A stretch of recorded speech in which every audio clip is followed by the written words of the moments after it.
Panginoon. May nakahanda ka ng pagpapala sa aming lahat sapagkat kapag ikaw'y nalilugod sa iyong mga anak, kung saan tumabalong ang iyong grasya, ang iyong biyaya.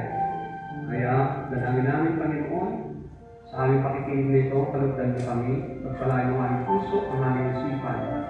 At hayaan mo, Panginoon, Lord, na ang aming kaluluwa ay magpuri sa iyo, umasa sa iyo, sumampalataya sa iyo, lumulog na sa iyo, na may pananampalataya. In the name of Jesus, Amen. In the name of the Father, the Son, the Holy Spirit. Amen. Palakpakan natin tayo.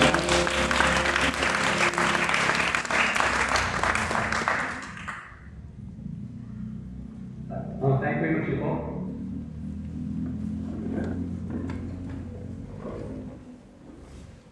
Palakpakan natin ang malakas ng Panginoon. Okay. Handa na kayo mga kapatid? Handa na kayo pagpalain? Okay, makakapala sa inyong katabi, nagsisimula tayo ng taon, dapat yung biyaya ng handa ng Panginoon sa buong isang taon, mas lalo na ating lahat. Amen po. Para lagi tayo din papatotoo dito. Pagka kayo ay hindi nakapagpapatotoo dito, parang nakakaduga. Baka hindi kayo pinagpapala dito. Hindi nyo sa katabi nyo, pinagpala ka na ba talaga? Dapat nagpapatotoo ba? Amen? Kasi, kalooban ng Panginoon na dapat nakikipagtunahan tayo magpuri sa Diyos. But anyway, ito, i-bless tayo ng Panginoon ngayon, kaya dapat handa tayo ulit sa next week para magpatotoo. Amen po? Okay, sabi dito, Philippians chapter 3. Okay. Ephesians chapter 5 verse 16, sabi dito, gamitin ninyo ng lubusan para sa mabuti ang bawat pagkakataon, sapagkat puno ng kasamaan ng kasalukuyang panahon. Diba? Parang pinapaalalahanan tayo, binibigyan tayo ng instruction. Amen po? Sabi nyo ang pagkakataon. Napakahalaga niyan. Yung every pagkakataon, alam natin na tama yung ating ginagawa. Amen po. Kaya gusto kong bigyan ng title ito na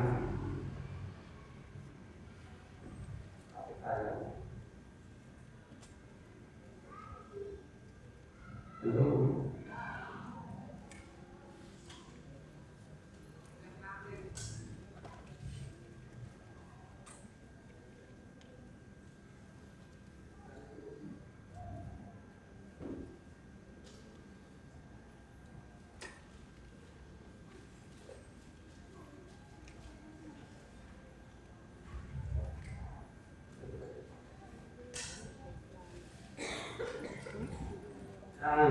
Bagong taon, bagong pagkakataon.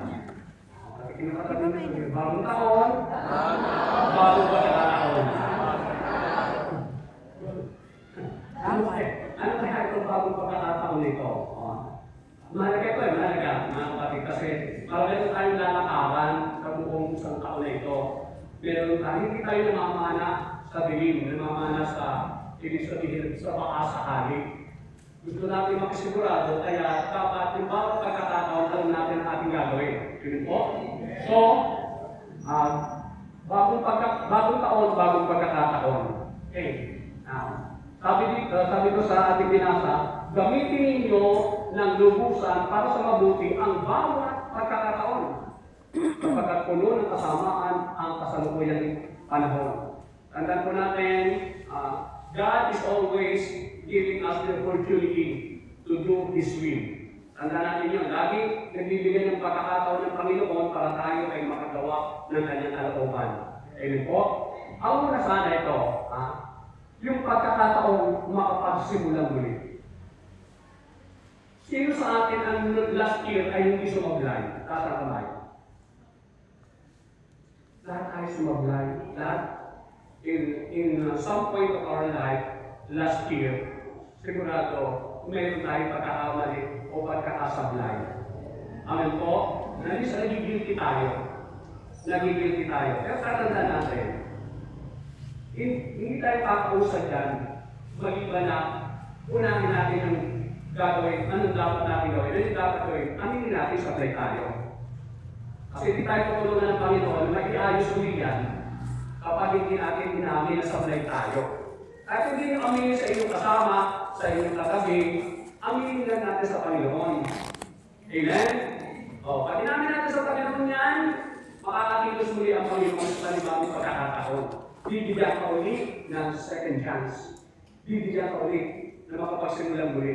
So, sumablay tayo noon, tanda natin, sabi nga sa Bible, sabi ng Panginoon ito sabi dito, mga kapatid, hindi ko ipinapalagay na nakamit ko na ito. Ngunit isang bagay ang ginagawa ko. Habang nililimot ko ang nakaraan at sinisikap na marating ang layunin nais kong makamtan. Nagpupunyagi ako patungo sa hangganan upang makamtan ang gantimpala ng pagkatawag sa akin ng Diyos sa pamamagitan ni Kristo Jesus, ang buhay na nasa langit. Dapat, kung tayo mawala doon sa focus, alam mo kaya minsan sinasabay tayo na mamali tayo ng hakbang kasi hindi natin alam kung ano talagang gusto natin marating.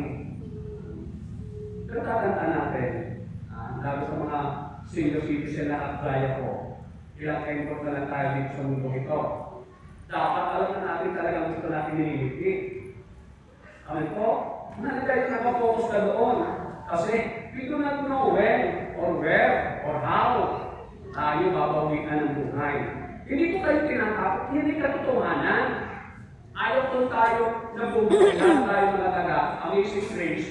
Ayaw kung nabubuhay tayo doon sa false hope. Na ano yung false hope? Ang false hope ito yung mahaba pa ang buhay ko, aabutin ko yung edad ni Enrique. Gusto na demonyo ganun na ang isipan mo, aabutin mo yung ganun edad para huwag kang mag-ayos sa sarili mo. Amen? Para hindi mo aaminin na may palpa ka, may sablay ka, may kailangan pa ayusin. Amen? Para hindi ka magsisimula ulit. Naririnig nyo? Ang gusto ng demonyo, sasabihin, matagal pa yun. Amen? Tingnan nyo. Diba yung nagpapakalan dito? What if? Diba? Sister Nagban? Halimbawa, na-onwood. Diba? Gano'n na nangyari. Yung pala, oras na. What if? Diba? Pero tayo, what if man yan, kapag tayo handa, alam natin yung focus natin, alam natin talagang goal natin sa mundo ito, tanda po natin, lagi ka naka-relax. Alam mo ang gagawin mo, alam mo ang bawat decision mo. Kasi anything that you will decide na hindi papunta doon, iiwasan mo yan Iiwasan mo yan. Amen? Kaya malilesen yung palpak natin. Malilesen mo mapapawasan yung ating pagsablay. Amen po ba? Okay. Kalapkan natin ang Panginoon. Sabi ko ba ito? Ilibing mo na sa limot. Ito sabi ng Panginoon. Ilibing mo na sa limot at huwag nang alalahanin pa ang mga nangyari noong unang panahon. Masdan mo, sabi ni Lord, masdan mo, ako ay gagawa ng isang bagong bagay.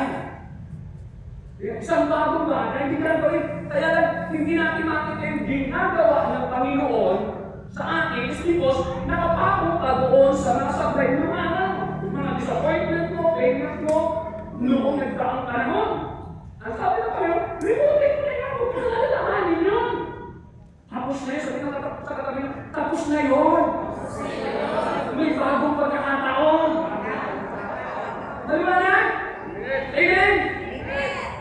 Lahat tayo sumasablay. Pero ayaw lang ng Panginoon, ayaw mong aaminin, sumablay ka. Pag nangangapuira ka pa, kahit alam mo sumablay ka, alam mo naman doon sa epekto, alam natin, yung epekto, yun maglalahat kung sablay tayo o hindi. Maliwanag ko? Kaya mahalaga maamin tayo. Tapos, masdan mo, ako ay gagawa ng isang bagong bagay. At ito ay naghahanap na. Hindi mo ba makita? Alam niyo yung sinasabi ko, nagaganap na? Ito yun. Pinapahayagan ka na. Binibigyan ka na ng bagong pananaw.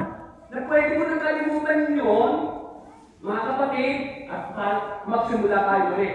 Sabi doon, gagawa ako, sabi doon, sabi ko na, yun, gagawa ako ng isang daanan sa gitna ng disyerto. Ano ibig sabihin nito? Kahit na imposible, walang imposible sa Diyos. Amen? Kahit sa desert na parang wala kang kapag-asa. Huwag mong isipin yun. With God, nothing is impossible. Amen? Ang karisma mo, ang dami na ng supply last year, tanda natin, God is giving us another chance, another opportunity. Amen? Sabi nga sa Bible, ang pag-ibig ng Diyos ay laging sariwa sa bawat umaga. Laging sariwa sa bawat umaga. Ibig sabihin, lagi siya may inaalok na bagong pagkakataon to renew. Amen? Magsimula ulit tayo. At magkakaroon ng ilog sa lugar. Ang ibig sabihin, magkakaroon ng ilog sa gitna ng disyerto. Kasi possible. Pero ano yung pinapaliwanag ng Panginoon dito? Huwag mong isipin yung mga imposible. Sa Diyos walang imposible. Amen? Bagong taon, bagong pagkakataon. Okay, Amen? Okay, next ito, sabi. Pangalawa ito, yung pagkakataon lumago pa sa pananampalataya. Napakahalaga kasi na lumalago kayo sa pananampalataya.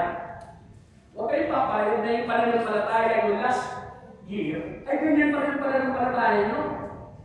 Sabi niyo sa katabi nyo, dapat lumalago ka. Alam niyo, malalaman natin kasi, kung lumago tayo sa pananampalataya, the way we live, kung paano tayo kumikilos, kung paano tayo nagsasalita, kung paano tayo nagpaplano, kung paano tayo kumikilos. Makikita yan kung ano ang lagi ng iyong pananampalataya. Ilan po ba? Sabi dito ang pananampalataya kasi ito, yung relasyon natin sa Diyos. Yun ang ibig sabihin ng pananampalataya. Gaano na kalalim ang relasyon mo sa Diyos? Kasi di antas-antas yan eh. Di ba? May relasyon ganito, kakilala. Ibig sa relationship, kakilala. Diba sa ating kapwa, kakilala. Kapitbahay, relasyon yan. Kabarangay, relasyon yan. Amen? Kaibigan, relasyon, mataas-taas yun. Kaibigan eh. Pagkapamilya, mas mataas na relasyon yun. Ama? Amen? Pagkapatid, mas mataas na relasyon yun. Pero alam nyo, ang tunay na pinakamataas na relasyon ay ito. Yung anak ka ng Diyos. Naging mag-ama. Pagkat na ang ating relasyon, ibig sabihin, wow! Kahanga-hanga ng pananampalataya yan. Kasi talagang umangat na yung pananampalataya mo. Ang relasyon mo ngayon ay ama at anak ka. Amen? Nakikinig ba kayo? At ang palatandaan yan, mga kapatid ko sa Panginoon, sabi sa Bible, sa 1 John, sabi doon, ang mga anak ng Diyos sumusunod sa kalooban ng Diyos. Amen? Hindi na yung sarili mong kalooban na nasusunod, kundi ang kalooban ng Panginoon. Lagi ang priority mo ay makasunod sa kalooban ng Panginoon. Kaya, kahit sa pananalita, nag-iingat tayo. Amen po? Kahit sa pagkis sa pagtatrabaho natin, hindi yung dito naman tayo, napakatindi ng ating relasyon sa Diyos, hindi dito lang. Much more kung tayo nasa iba. Kasi ito nasukatan eh. Kapag wala ka na sa gawain ng Panginoon, dito madali magkunwari. Amen? Bakit? Nakupo ka lang eh. Pag hindi ka kumilos, wow, mukhang balal na. Amen? Lalo ka, nakikinig ka mabuti, attentive ka, wow, malalim na ito. Talagang ganun na lamang, ipalalapit na sa salita. Madali dito magkunwari. Pero ang testingan, kapag-uwi ka sa bahay, sa iyong kapitbahay, amen, sa trabaho. Yun na mo malaman kung ano na. Sabihin nga sa katabi niyo, kumusta ka na? Pangalawa, ang pananampalataya ay yung paniniwala, pagtitiwala at pag-asa sa Diyos. Paniniwala, pagtitiwala at pag-asa sa Diyos. Gaano katindi ang ating paniniwala? Gaano katindi ang ating pagtitiwala? Gaano katindi ang ating pag-asa sa Diyos? Yan ay pananampalataya. Ang isa pa, ito, pagtanggap kay Jesus bilang Diyos. Panginoon at tagapagligtas. Gaano mo tinanggap na si Jesus bilang Panginoon at tagapagligtas? Gaano kalalim yung pagkatanggap mo? Hindi ba kayo? Okay. Yun ay pananampalataya. Isa pa ito, yung pakikipag-isa. Gaano kalalim mag-isa kay Kristo? Pag sinabi na ipag-isa kay Kristo, kung ano ang misyon ni Kristo, misyon mo na rin. Kung ano ang layunin ni Kristo sa buhay mo, yun na rin ang layunin mo sa buhay mo. Naririnig nyo? Hindi mo pwede na ipag-isa ka na magkasalat kayo ng binibigay sa mundong ito. Amen? Yung si Jesus, bumaba sa lupa, mayroon siyang misyon. Ang tanong, mission mo rin ba yun? Mission mo rin ba yun? Dapat ganun din. Kung talaga nakipag-isa tayo, yung inibigay niya, nung siya sa lupa, na magganap sa atin, ganun ang ating inibigay. Para masabi talaga nakipag-isa tayo. Pero pag meron ka pang ibang agenda sa buhay mo, questionable yun, yung pakikipag-isa natin. Questionable yung laging ng ating pananampalataya. Isa pa ito, at sabi nga sa Hebrews chapter 11 verse 6, sabi, hindi maaaring kalugdan ng Diyos ang walang pananampalataya sa Kanya. Tingnan niyo ha? Hindi maaaring kalugdan ng Diyos ang walang pananampalataya sa Kanya. Sapagkat kung sino mang lumalapit sa Diyos ay dapat sumampalatayang may Diyos. Tingnan niyo yung hyphenated na yan. Sabi dito, ay dapat sumampalatayang may Diyos. Sumampalatayang may Diyos. Ano ibig sabihin kaya niya? At siya ang magbibigay ng gantimpala sa mga humahanap sa Kanya. Ano ibig sabihin ito? Ang ibig sabihin ng dapat sumasampalatayang may Diyos ay maniwala, umasa at magtiwala na ang Diyos ay, number 1, ang Diyos ay makapangyarihan sa lahat na walang imposible sa Kanya. Dapat ganun! Gaano ka? Gaano?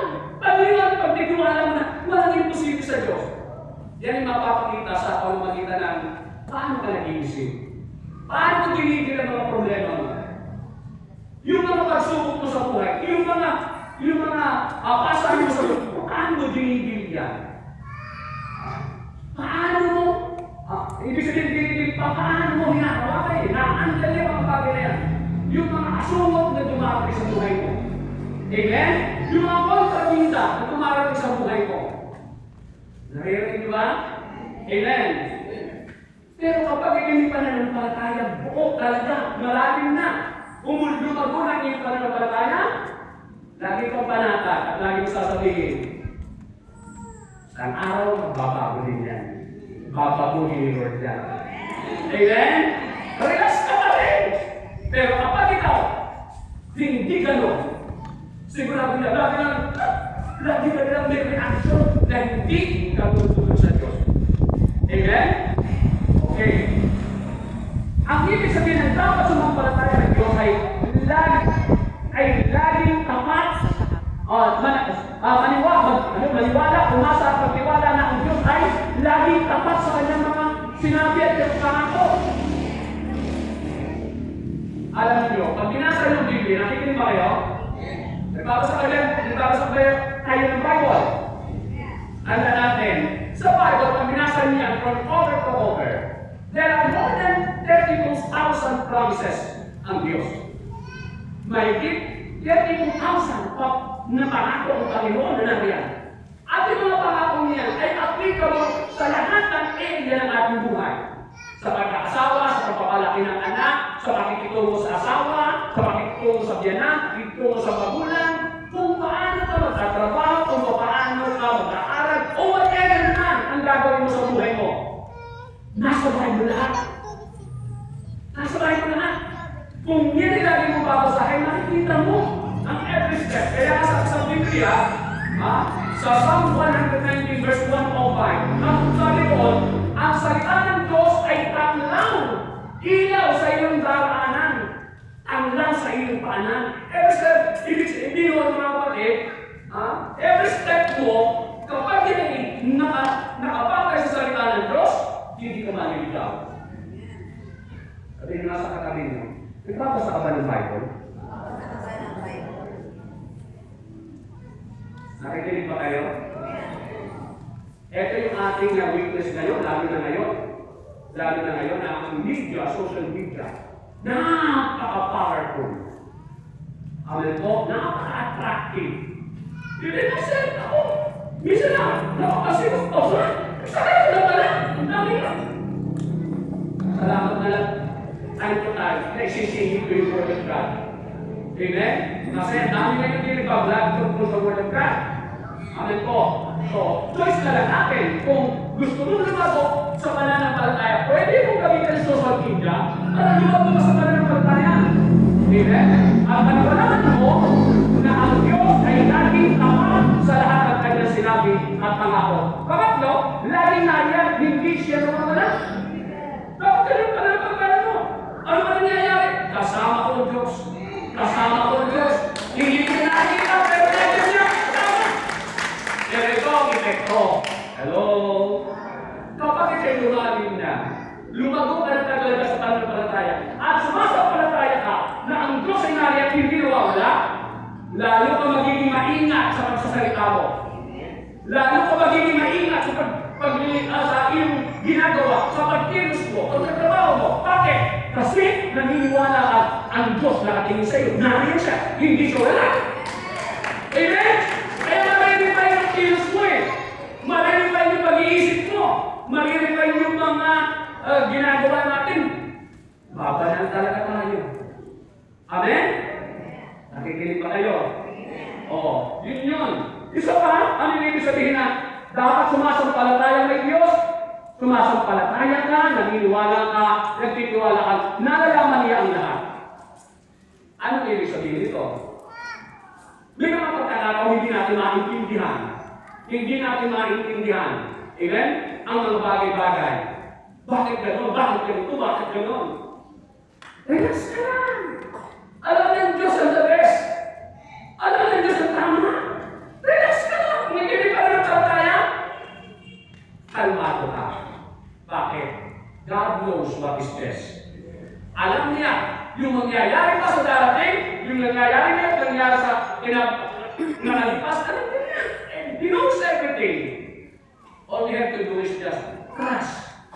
Magtiwala tayo. Amen? Maliwanag po ba? Okay. Isa pa, eto. Yung naniniwala ka, umaasa at nagtitiwala na laging mabuti ang Diyos. Ano bang nangyari? Kahit na minsan di natin maintindihan, may mabuti pa rin layunin ng Diyos.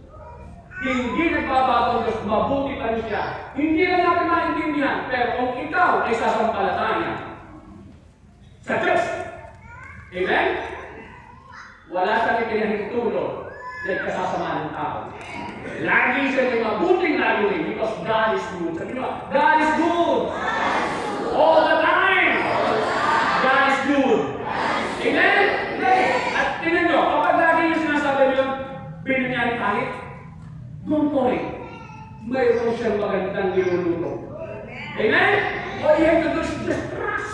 Magtiwala ka. Kumbaga sa ano, kahit na umaalon, di ba? Kahit na umaalon yung sinasakay mong bangka, basta alam mo na ang kapitan ay si Jesus, you have nothing to worry about. Amen? Alam ka ng Panginoon, praise God. Hallelujah. Now, isa pa, ang Diyos ay lagi nagmamahal. Sabi sa katabi niyo, mahal ka ni Lord. Kahit ganyan ka, kahit sumablay ka, mahal ka pa rin ni Lord. Amen? Yun yun. Dapat ipaniwala natin. At kapag pinaniwalaan mo yun, umasa ka doon, tiwala ka doon, tandaan nyo, makakalma ka. Because, ano na nangyayari? Alam mo, hindi ka bababayaan ng Diyos. Bakit? Mahal ka eh. Meron pa nagmahal na pinabayaan yung minamahal niya? Lalo pa nga kung pag-uusapan natin Diyos.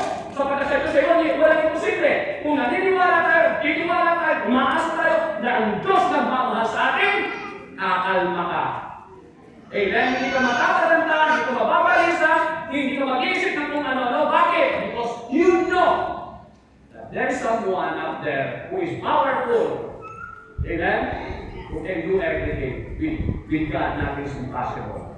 Amen? Aayusin niya. Sabihin niyo sa katabi niyo, si Lord mag-aayos niyan. Kumanakad ka.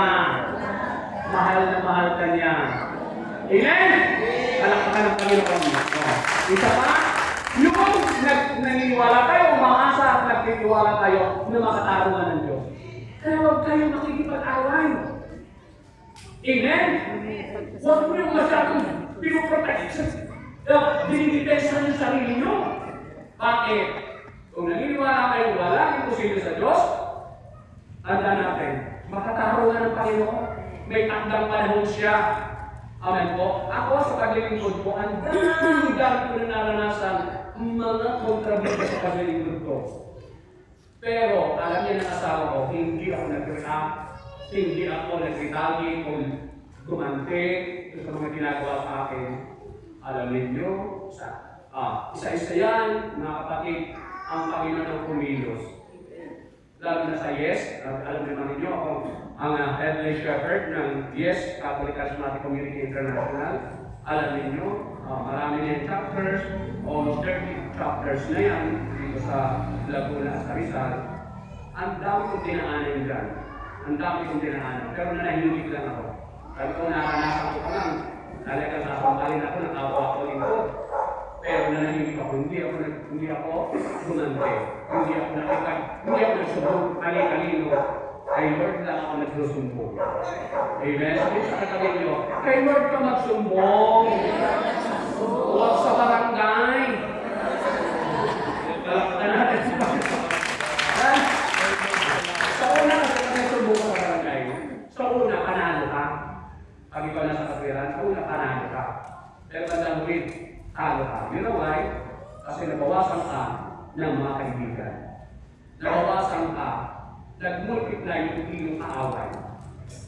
Amen? At hindi masarap yung kaaway. Amen? Hindi masarap yan. Ang masarap ay yung marami kang kaibigan, marami nagmamahal sa iyo. Pero pag lagi kang gumagante, lagi kang nag-react, lagi kang may ginagawa, para makabawi ka, makatunayan na ikaw nasa katwiran, naku, bandang huli, ano ka? Bakit? Lulungkot at lulungkot ka. May iiwasan at may iiwasan ka. Mahirap yun. Amen? Pati nga sa ito katabi, naintindihan mo ba yun? At ang pinakahuli ito, yan dapat, ang inyong pinaniniwalaan, pinagtitiwalaan, para masabi, talagang sumasampalataya ka sa Diyos. Sumasampalataya ka. Dapat yan. Ang Diyos ay hindi nagbabago. Kung siya'y makapangyarihan o, naghihimala pa rin yun, maghihimala pa rin po ka. Kung siya'y nag-aayos ng buhay mo, nag-aayos pa rin yun, mag-aayos. Kung siya'y nagmamahal, nagmamahal pa rin. Hindi siya'y nagbabago na pagkatangian na hindi nagbabago. Amen? Yun ang pananampalataya. Amen po? Nakikinig pa ba kayo? Tingnan nyo. Nakita niyo yung picture. Sabi nyo na nagtitiwala. Umaasa. Ang sabi sa Bible, tingnan nyo ha, tingnan nyo yung puno niya na nakatanim sa tabi ng ilog. Yan ay sabi sa Bible ito. Jeremiah chapter 17, verse 7. Mapalad ang taong nagtitiwala kay Yahweh. Pagpapalain ang umaasa sa Kanya. Katulad niya isang punong kahoy. Katulad niya, yung sabi doon, katulad niya isang punong kahoy na nakatanim sa tabi ng batisan.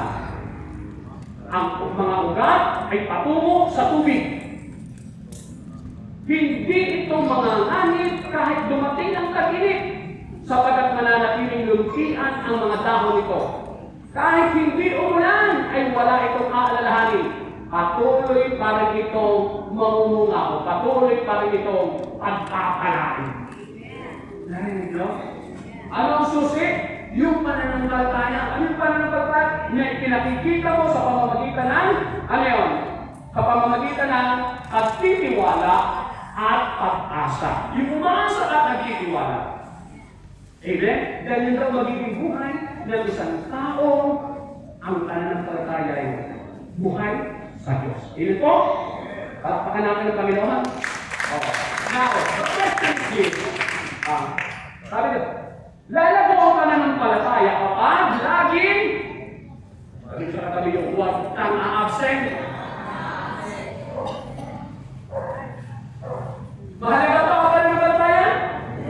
Napakahalaga pa ng palataya. Sabi ko, babalik ako yung sinabi ng Panginoon, Hebrews chapter 11, verse 6. Anong sabi ng Panginoon? Hindi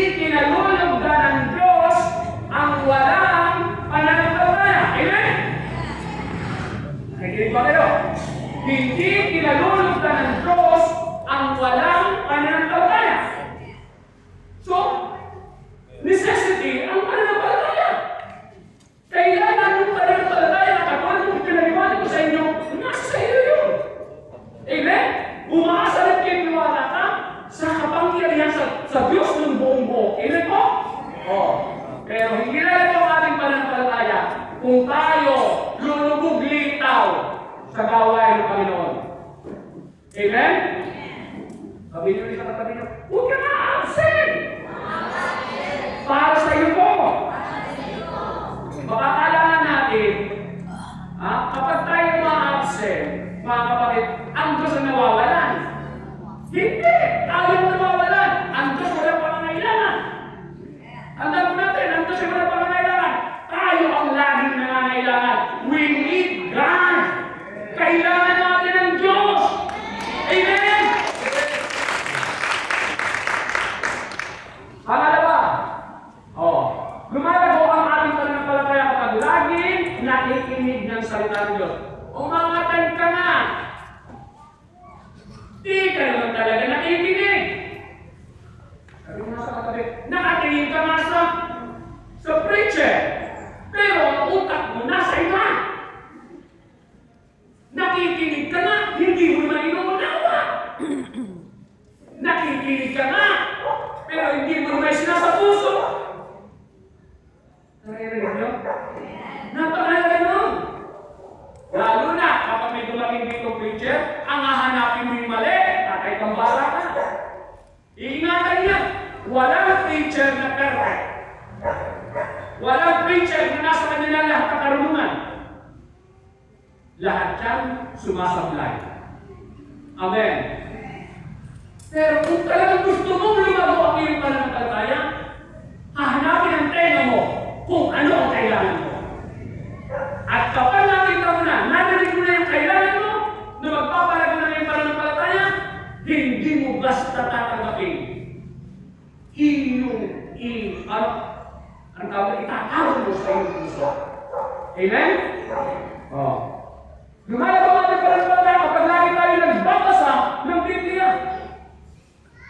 Alam niyo, napakadali na ngayon magbasa ng Biblia nung araw. Nung nagsisimula pa akong maglingkod. Pag pagkatapos ko mag-talk, sasabihin lalapit sa akin, brother, hindi ako nakakapagbasa ng Biblia, wala akong Biblia, wala akong maibili. Kaya, napakadaling beses ko, pag alis ko ng gawain ng Panginoon, hindi naman yung Bible ko. Bakit? Pero ngayon, wala na tayo magiging dahilan. Basta may cellphone ka, sigurado, makakapagbasa ka, makikita nila ayaw mo. Walang magagawa sa taong ayaw. Alam na yan. Amen? Ginawa na ng Diyos ng Panginoong Yesus ang lahat para tayo maligtas. Pero kung ayaw mong maligtas, wala magagawa ang Panginoon. Ginawa na niya lahat. Ngayon, napakasagana na ng grasya ng Diyos. Ipinahintulot ng Panginoon ang modern technology. Ang e-technology. Amen? Pag tayo wala pa rin yan, at kung ano-ano kalagay sa cellphone mo, talagang ayaw mo, no? Ayaw mo talaga! Wala magagawa ang Panginoon sa iyo. Ay, gusto kayong tulungan. Di ba? Kahit ang galing-galing ng teacher, kapag ayaw matuto ng estudyante, walang magagawa. Amen? Di ba, Sir Kel? Tama? Teacher yan eh. Talakpan natin ang Panginoon. Makatuloy. Okay, now, isa pa. Kapag nakikinig sa mga katotoo, paano ka makakarinig ng katotoo? Late ka.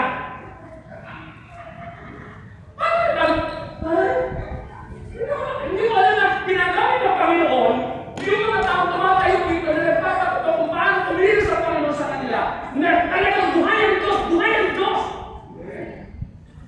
Hindi ka naman nakikinig. Amen? Sabi nyo sa inyo sabi, nakikinig ka ba talaga?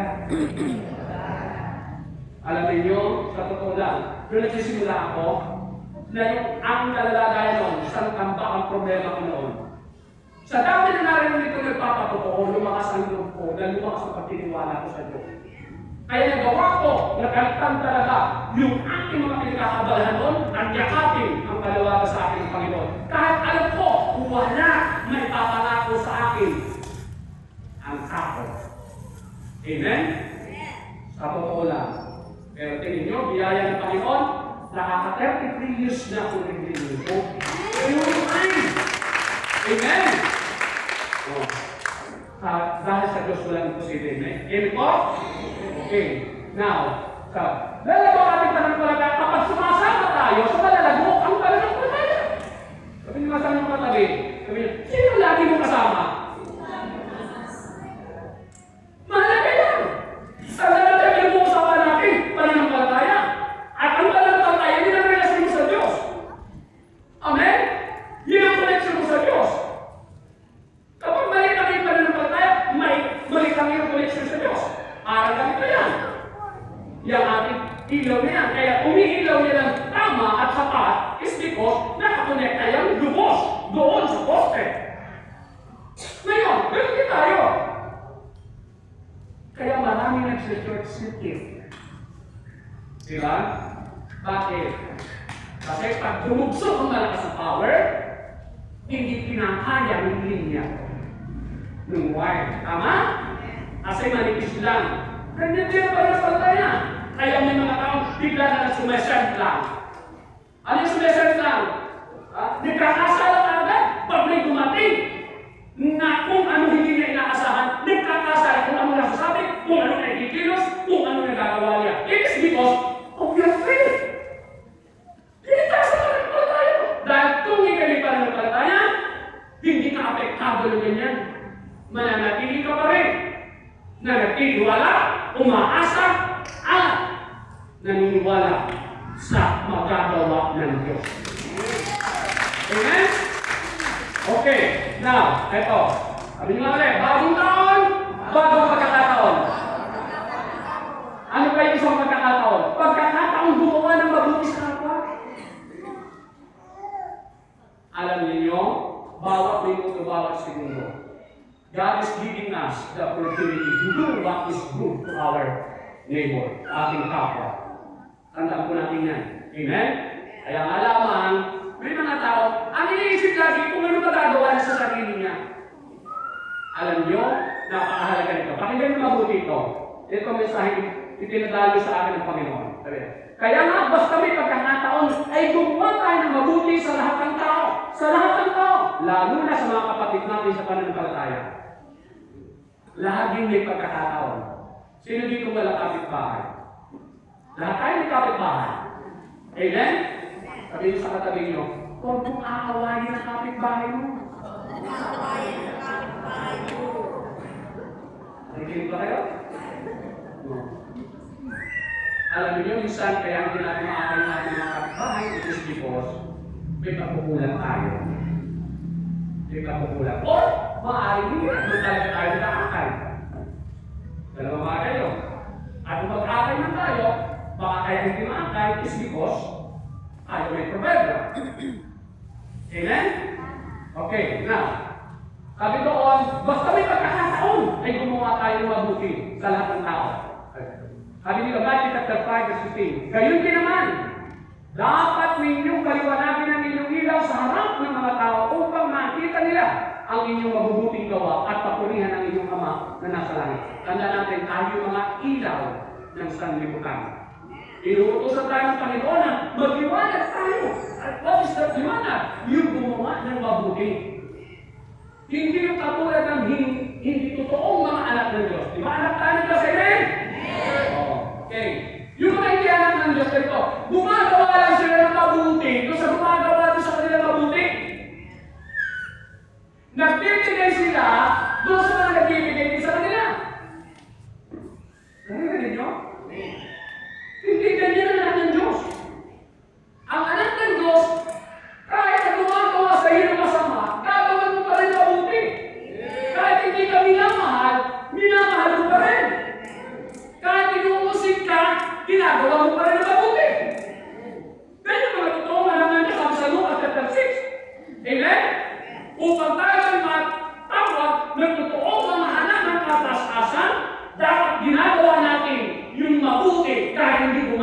sa akin ng mabuti. Amen.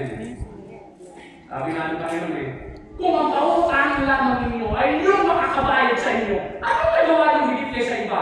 Ginagawa din niya ng mga makasalanan. Sa halip, sabi ng Panginoon, gawain niyo ng mabuti ang gumagawa sa inyo ng masama. Ibigin ninyo kahit kaaway.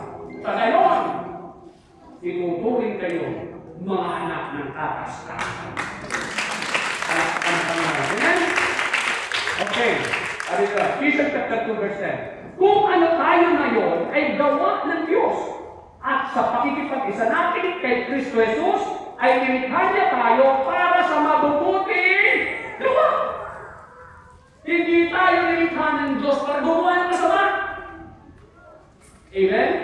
Hindi niya sabi, itong si Nancy ay aking nilikhain para isang araw ng durugas ito. Hindi ganun. Amen? Nilikha tayo ng Diyos, ang plano ng Diyos, because He came from a good God. Tanda natin, sabihin mo sa katabi nyo, ikaw ay nanggaling sa mabuting Diyos. Kaya dapat mabuti ang ginagawa mo. Bagong taon, bagong pagkakataon. Amen? Alakpakan ng Panginoon. Praise God. Tanda natin, inobserbahan tayo ng Panginoon. May mga, hindi dito lang hindi dito lang, dahil dito, ang tingo-tingo mo dito, naku, kumakakus ka hanggang puso. Amen. Pero, pagdating naman sa labas, ang dinig. Amen. Ang nakakalungkot, mayroong mga nanay na ang anak ang sumasaway. Kasi, Mami, kaya ba sa akin, dandan. Kaya nakakalungkot yan. Yung ate, yung anak, hindi yung ate, yung ba nasasabi? Hindi naman sa inyo katabi, alam mo, hindi kilala ko ganyan. Kalakpakan natin ng Panginoon. Okay, Kawikaan chapter 3 verse 27. Ang kagandahan ng loob ay huwag ipagkait sa kapwa kung ikay may kakayahan na ito ay magawa. Tingnan, sa pagkakataon yan, pag may pagkakataon kung gumawa ng mabuti, huwag may pagkakait yun. Bakit kaya? Alam nyo, every time na gagawa tayo ng mabuti, mga kapatid, hinuhubog natin ang ating kinabukasan. Tayo ang humuhubog ng ating kinabukasan. You know why? Kasi sabi ng Panginoon, huwag ninyong bilangin ang inyong sarili. Hindi maaaring tuloy ng Diyos kung ano ang itinanin ng tao, yun din ang kanyang aalihin. In short, kapag gumagawa ka ng mabuti, aanin ka ng mabuti. Huwag niyo paniwalaan yung, ako naman para sa akin, ako wala ka sama. Hindi totoo yun. Pag ikaw ay gumawa ng mabuti, sooner or later, aanin ka ng mabuti. Because it is God's Word. Sabi ng Panginoon, maglalaho ang langit at ang lupa, ngunit minsan ang salita ng Diyos ay hindi mawawala ng bisa. Sinabi ng Diyos yan. Amen? Nakikinig pa kayo. Sabi niyo sa katabi, gawa ng mabuti. Aanin ka rin pagdating ng takdang panahon. Amen? Naliwanag ko? Kaya sabi sa Galatians chapter 6 verse 9, huwag kayong magsawa sa paggawa ng mabuti, sapagkat sa takdang panahon kayo'y mag-aani kung hindi kayo magsasawa. Amen? Yung mga tao na nakadepende nga may takot. Alam mo, nananakot ang demonyo. Bisa naisip muna na gumawa ng mabuti. Amen? Gugulungan ka ng demonyo. Kabihan mo tayo gulungan mo. Wala akong mapapalahat dyan. Ito papapasama. Huwag nang isipin yan. Ginagawa niya, hindi dahil sa magiging reaction niya. O kung ano na magiging pagtanggap niya. Ginagawa natin ang isang mabuting bagay dahil anak tayo ng Diyos. Amen? Pag gumawa ka ng mabuti, dinagtabi sa bakit kung ginawa yung bakit tinirahan yun. Naku na, paano na? Naku, ito pa mani niya. Ang sasabihin mo na isasagot ko lang, kasi ako'y anak ng Diyos. Hindi ako naghihintay ng kapalit. Kapag alam ko, ang Diyos ang magpapala sa akin sa bawat ginagawa ko. Amen? O, sabi ko nga sa inyo, bawat ginagawa natin, hinuhubog natin ang ating future. Kung gusto mo maging mabuti ang ating future, magtanim ka na magtanim ng mabuti. Regardless kung yan ay gusto nila, kung ipinapupuri ka nila, whatever, basta as long as you know for sure na yun ay mabuti, do it! I-push mo yan, sabihin sa kapatid mo, i-push mo yan! Kalakpakan ng Panginoon ko ito. Okay. Sabihin mo rin, bagong taon! Bagong pagkakataon! Isa pa ito, yung pagkakataon, makapaglingkod sa kapwa. Sabihin sa kapatid nyo, wala na yun. Paglilingkuran kita. Hindi ka, wala na. Ako maglingkod. Ang gusto niya lagi paglilingkuran. Alam niyo, nung dumating ang demonyo sa mundo, mga kapatid, ang gusto niya, siya ang pinaglilingkuran. Itinan niya sa puso. Kaya may mga election din yan, may mga pamulungan, etc. Bakit? Karamihan ng tao, hindi ko nila lahat. Mayroong itinanim ang kaaway na yung pability na siya ay paglingkuran instead na siya ang maglingkod. Pero si Jesus ay dumating, sabi niya, naparito ako hindi upang paglingkuran, kundi upang maglingkod. Tingin nyo, parang yung pinakita niya, nung dumating siya, pinakita niya, this is the real man. This is the original man. Ito ang original. Dahil ito kung niligtas si Eva at si Adan. Kaya lang, nakasalisi ang demonyo. Amen? Sabihin sa katabi niyo, huwag ka matakot maglingkod. Pagpapala yan. Mga kapatid, pinawag kayo upang maging malaya. Ngunit huwag naman inyong gamitin ang inyong kalayaan upang masunod ang hilig ng laman. Kundi maglingkod kayo sa isa't isa sa diwa ng pag-ibig. Amen? Nakikinig ba kayo? Alam nyo, kapag ang isang tao naglilingkod, alam niyo ba ang mga sumasaya sa buhay, sa kalooban, ay yung mga naglilingkod? Totoo po yan. Ang mga taong naglilingkod sa kapwa, yun ang nakakaranas ng kakaibang kagalakan, ng kakaibang kapayapaan, ng kakaibang fulfillment sa buhay. Totoo po yan. Amen?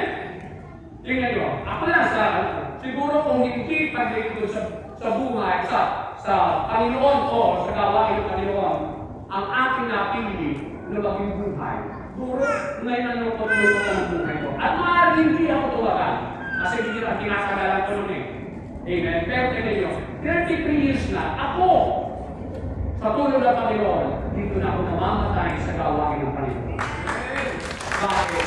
Dito na ako kayo rin, naging ko kong nagalakan. Amen? Pumunta ka sa'yo, walang ano. Lalo na kapag nakasama mo, hindi mga mananampalataya. Amen? Na hindi mo makamtan talagang kagalakan na naranasan mo kapag ang kasama mo ay mga anak ng Diyos. Amen? Okay.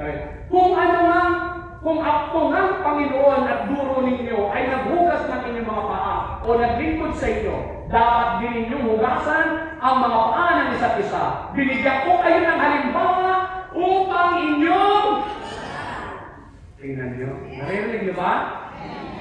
Utos ni Lord yan. Amen. Hindi siya nag-utos na kayo lumayo para kayo paglingkuran. Kayo mabuhay para lumayo kayo maglilingkod sa inyo. Hindi. Walang utos na gano'n. Basahin yung Biblia. Ang naging utos ng Panginoon, good. Maglingkod kayo. Maglingkod sa inyong kapwa. Amen? At kapag ginawa natin yun, sapagkat ang anak ng tao ay naparito hindi upang maglingkuran, kundi upang maglingkod at upang mag-alay ng kanyang buhay para sa ikatutubos ng marami. Ang ating modelo sa ating pamumuhay sa mundong ito, tandaan po natin, ay ang Panginoon Jesus. Sabi sa Biblia, ang pangalawang Adan.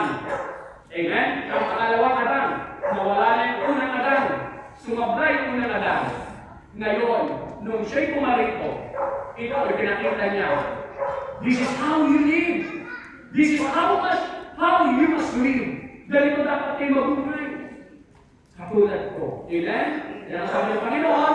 Diba? Pag binasa niyo 1 John chapter 3 verse 16. Kung sabi doon, yaman kayo ng anak ng Diyos. Tularan ninyo siya kung paano siya namuhay. Amen po? Okay. Tandaan ninyo, nang gawin ninyo ito sa pinakahamak sa mga kapatid ko ito, sa akin ninyo ito ginawa. Every time nagsiserve tayo sa ating kapwa, hindi natin nakikita ang Diyos. Pero every time tayo magagawa ng mabuti, magsiserve tayo sa ating kapwa, lalo na sa gawain ganito, tandaan po natin, ginagawa natin ito para sa Lord. At iba ang Panginoon kapag siya ang ginawa niyo. Yung lagi, alam mo kasi, may mga taong humihinto, nananawag maglingkod sa kanyang kapwa. Alam niyo kung bakit? Nakatingin doon sa igaganti ng kanyang kapwa. Kung gusto niyo huwag kayong manawag, eto gagawin niyo. Ganito gawin natin. Lagi yung titingnan, ano man yung itsura ng ating kapwa, tingnan niyo si Jesus yan. At hindi kayo mananawag gumawa ng mabuti sa kanila. Hindi kayo mananawag paglingkuran sila. Bakit? Kasi, sabi ng Panginoon, tandaan niyo ito, nang gawin niyo ito sa pinakahamak sa ating mga kapatid ko ito, sa atin niyo ito ginawa. What we have done to our neighbor, we have done it to the Lord. Tandaan po natin yan. Amen? Yung mga taong parang nag-disguise lang yan. Amen? Kahit yung mga pulubi dyan sa huwag na ninyo isipin kung sindikato yan, whatever man. Isang bagay na lagi kong at ako nagbibigay din lang. Ang lagi ko nilibig, nagpapasalamat na ako, hindi ako ang nangingi. Ako ang nagbibigay. At whatever man, nagbibigay ko sa Panginoon, sigurado ang Diyos ang babalik sa akin. Amen? Okay. Sapagkat darating ang anak ng tao, nakasama ang kanyang mga anghel, at taglay ang dakilang kapangyarihan ng kanyang ama. Sa panahon yun, basahin nyo kayo, sa panahon yun,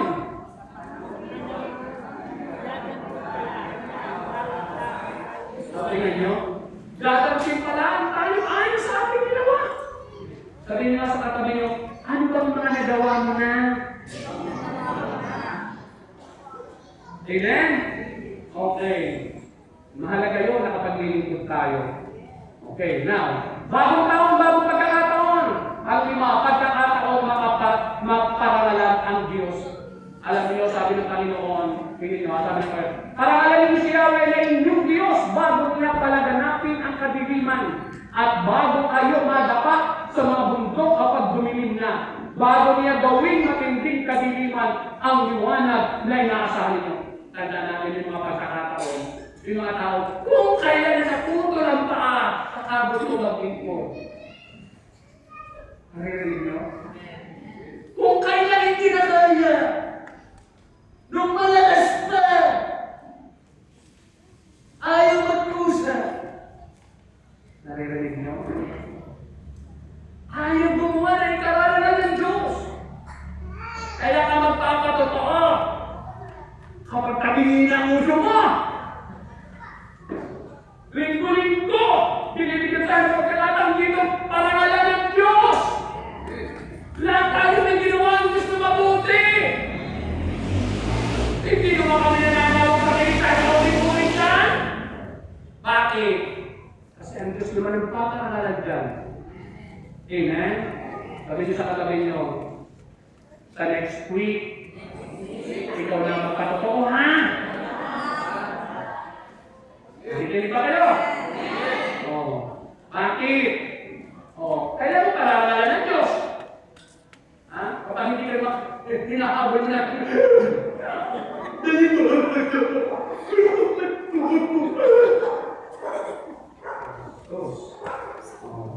Nakikinig pa ba kayo?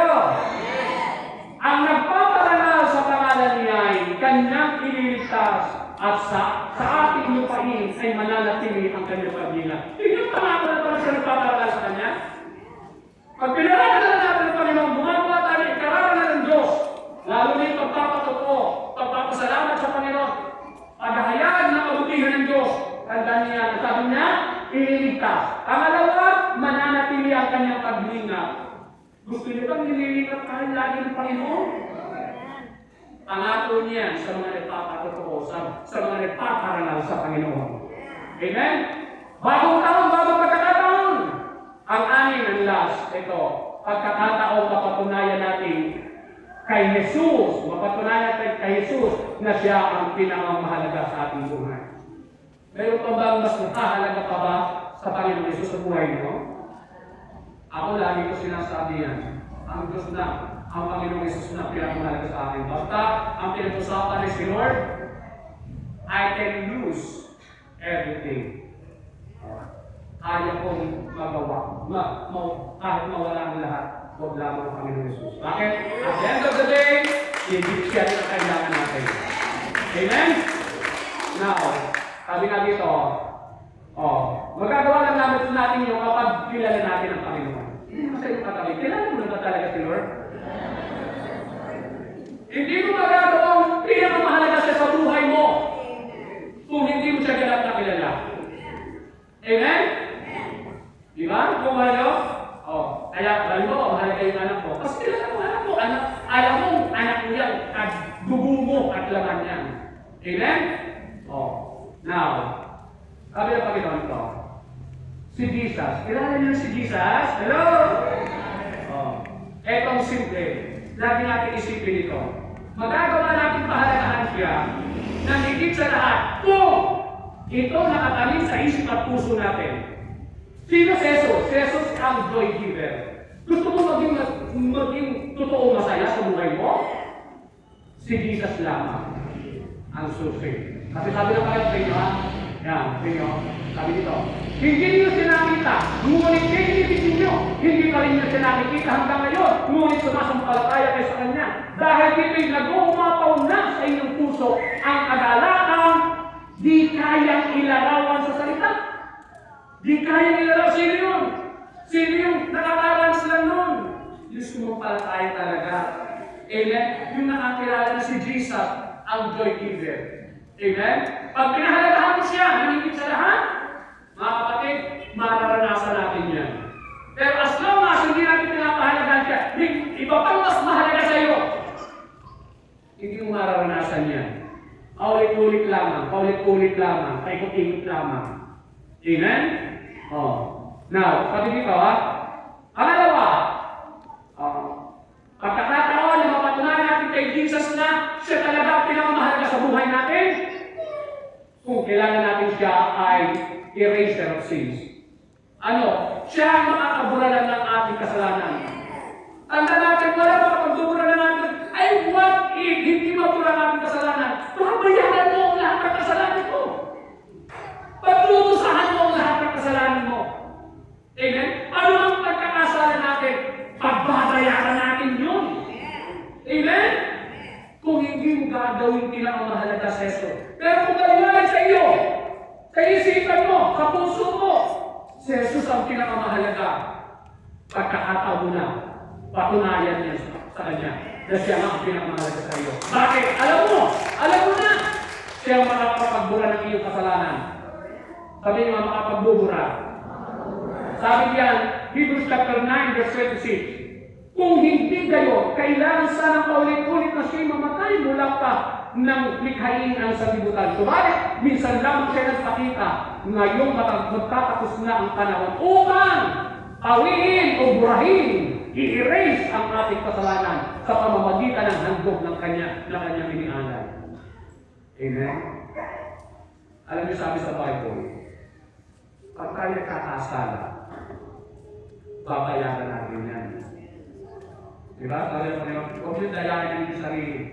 Ang Diyos ay di matadayan ni naman. Kung ano ay kinanin ng tao, yun din ang kanyang hari.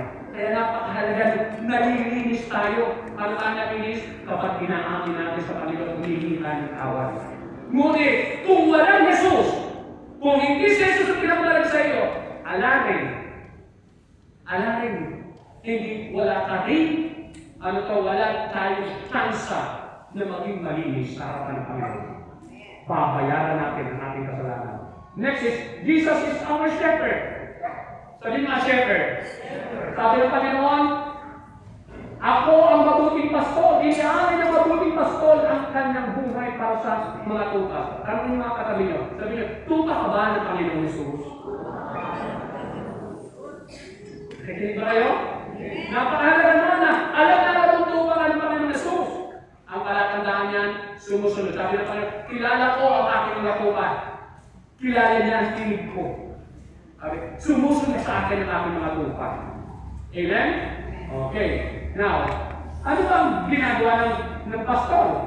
Number one, inaalagaan niya ang kanyang mga tupa. Tanda natin, walang makakapag-alaga sa atin ng higit sa kayang gawin ng Panginoon. Amen? Nakukuha niyo ba? Di ba? Nakakita na kayo natin naman yung pinapasusok. Amen? Tingnan niyo. Kahit nga yung nanay paghating gabi na, natutulog din. Tama? Pero si Lord, ang ating pastor, hindi natutulog. 24/7, gising yan para tayo alagaan. Pinoprotektahan at pinagtatanggol ang kanyang mga tuka.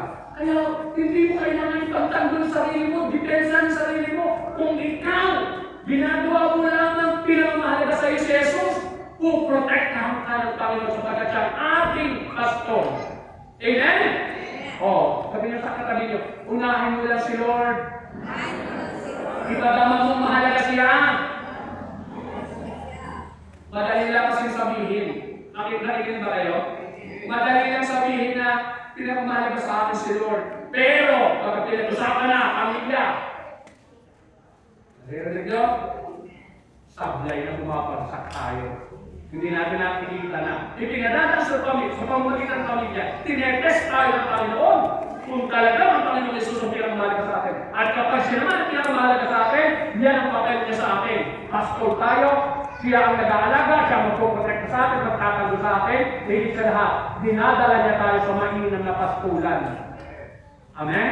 Kasi sa katabi niyo, hindi ka magkukulang. Unahin mo lang si Lord. Amen? Okay.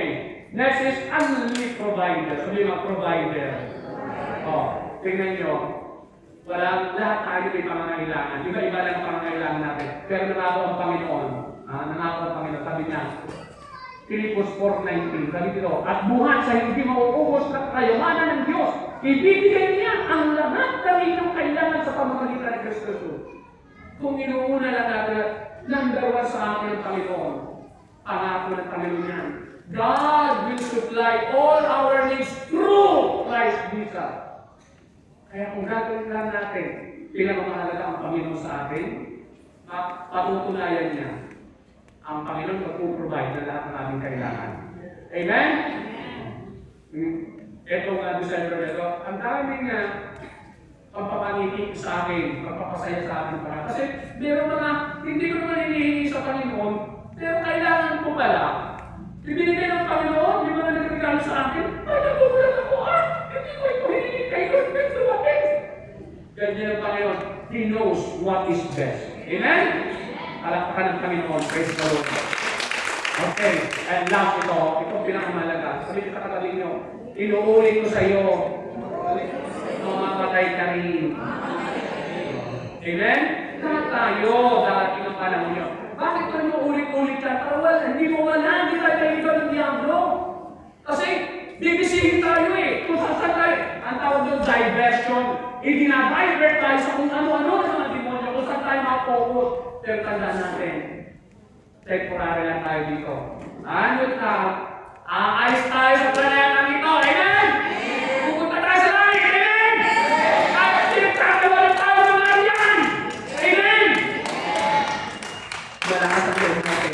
May langit na naging sa atin. Amen? Tandaan natin, dahil inuna natin ang Panginoon, tinahalagan natin siya. Amen? Pagkakataon na natin ngayong 2026, muli, kung noong 2025, hindi naramdaman ng Panginoon na pinamahalaga siya sa atin. Ngayon, pagkakataon na. Bagong taon, bagong pagkakataon, ipadama natin sa Panginoon. Siya ang pinamahalaga sa atin. Amen? At lahat ng yan, gagawin ng Panginoon. Sabi ng Panginoon, wow, sarap na yun, ano? Sister Nancy, ginawa ang bata, ano? Wow! I-welcome ka sa langit. Di ba ang sarap? Di ba Maring Jose? Pagkagay niya, anak,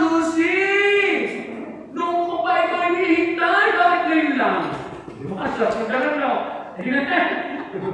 O, di ba? Okay. Ang sarap niya, no? Sa kanya lamang matatagpuan ang kaligtasan sapagkat walang ibang pangalan sa buong daigdig na ibibigay ng Diyos sa mga tao upang tayo maligtas. Ngunit dahil kay Kristo, ito dapat. Basahin nga sa slide. 1, 2, 3. Ngunit dahil kay Kristo,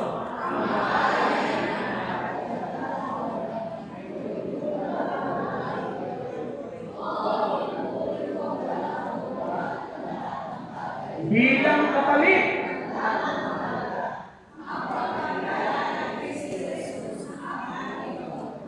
Ang lahat ng bagay, walang kabuluhan,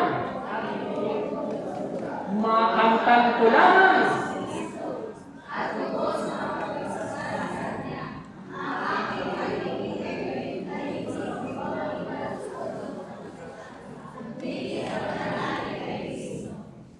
Amen? Kalakpakan natin ang Panginoon. Mga kapatid, tandaan natin, paalala lang ito, paalala.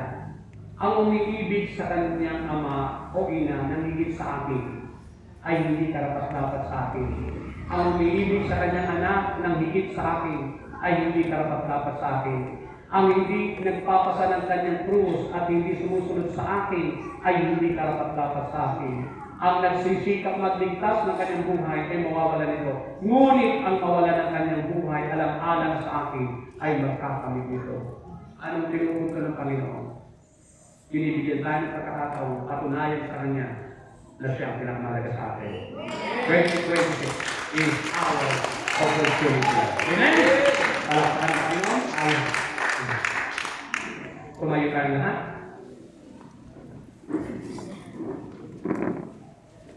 Hallelujah. Father God, nananalig po kami, Panginoon, na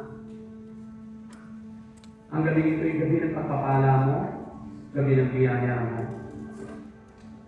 Salamat, Panginoon, sa liwanag mo. Tulungan po kami na ang mensahe mo sa gabi ito, na bagong pagkakataon, ay ibibigay mo sa amin. Kung hindi namin nagawa noong 2025, nawa magawa namin ngayon sa panibagong pagkakataon na binibigay mo sa amin. Alam namin, Panginoon, every time na gagawin namin ang kalooban mo, kami naman napapapala. Kami naman napapabuti. Kaya walang dahilan, Panginoon, para hindi namin gawin. Sapagkat at the end of the day, kami rin ang makikinabang. Lord, ayaw na namin magulong buhay. Ayaw na namin ang buhay na wala katiyakan. Ayaw na namin ang buhay na nangangapak sa dilim. Ayaw na namin ang buhay, Panginoon, na walang sigla. Gusto namin ang totoong kadalakan. Gusto namin, Panginoon, ang totoong kagumpay. Totoong buhay. Yung buhay na alam namin kasama ka namin. Yung buhay na alam namin, Panginoon, every now and then alam namin, nandiyan ka, katabi ka namin. Kasama ka namin. Hindi kami mag-iisa, ano man ang laban na aming dinaraanan. May kakampi kami, may nakapagtanggol kami, may nag-aalaga sa amin. Panginoon, sa ngalan po ninyo na po sa Jesus, gawin mo naman ito sa amin, Panginoon. Hindi ko po alam ang pangangailangan ng bawat isang narito, Panginoon. Lord, lubusin mo po ang iyong kabutihan sa akin. Narito po ang mga kapatid kong ito, hindi naman sila pupunta dito, Panginoon, kung wala silang pananampalataya. Hindi naman sila pupunta dito, Panginoon, kung hindi ka nila kinikilala. Hindi rin sila pupunta dito kung wala silang pag-asa sa iyo. Kaya naman dalangin ko po, Panginoon, sandaling lumapit sila sa harapan, Panginoon, mapahirap ko ng langis. Lord, tinubod mo na ang bawat isa. Tinubod mo na ang bawat isa. Sa ngalan ni Jesus. Sa ngalan ni Jesus. Halina, Espiritu Santo, at kami po i-empower mo. Halina, Banal na Espiritu, isang-timay mo kami, Panginoon. Linisin mo kami ganap at pagkakapasi sa biyaya ng aming Ama sa langit. Holy Spirit, move in this place. Move in every heart, in every mind, in every soul. Please, hayaan mo pasimulamin mo ng Holy Word. Maging pag-aari mo kami. Maging sunod-sunod kami sa iyong kalooban. Sa pagkakalat namin, Panginoon. Ikaw ang pag-asa namin. Nasa iyong kaligtasan. Nasa iyong katiyakan. Nasa iyong liwanag. Nasa iyong kagalakan.